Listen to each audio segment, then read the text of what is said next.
Jeff Passan from ESPN tweeting out, outfielder Mitch Haniger and the San Francisco Giants are in agreement on a 3-year, $43.5 million contract. Signing Haniger does not take the Giants out of the running for Aaron Judge. They've been pursuing both throughout free agency. So, Steve, Giants with a little money to spend. They get a good, really good player when healthy.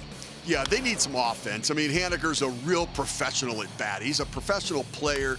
He's a gamer. He's a grinder. He's had his fair share of injuries, some quirky injuries, some tough injuries. But he's a guy that with a younger team, he's a pro, but he's a solid offensive player, Sean. And he's a guy that gives so many good at-bats. He can battle. He can foul off pitches, keep it alive, and he's got some pop. Yeah, you go back and look at his 2021 numbers. 39 bombs, 100 ribbies. And this guy, like Steve said, has got some pops when healthy.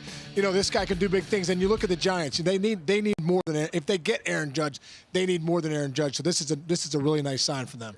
But even if they don't get Aaron Judge here, they're showing Giants fans, Steve, that they're taking care of business with or without the big number 99. Yeah, he's not a marquee player, Mitch Haniger, but he's a quality professional hitter, and he's an upgrade from what they've had in the outfield. Look, they've got a lot of holes. They were one of the older teams in baseball last year. They had a lot of injuries, so Haniger's a guy who can really bat anywhere in the lineup. Second, third, fifth, sixth, seventh.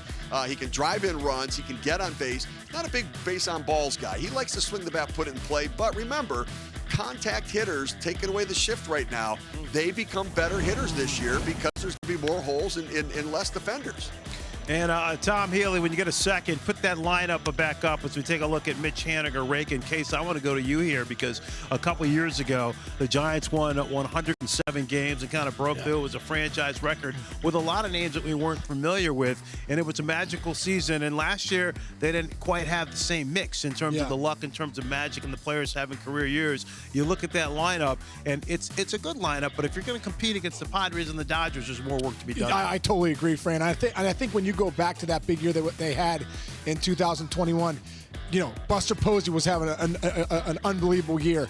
Crawford came back with a big year. Belt hit 29 home runs. They were turning back the clock, really.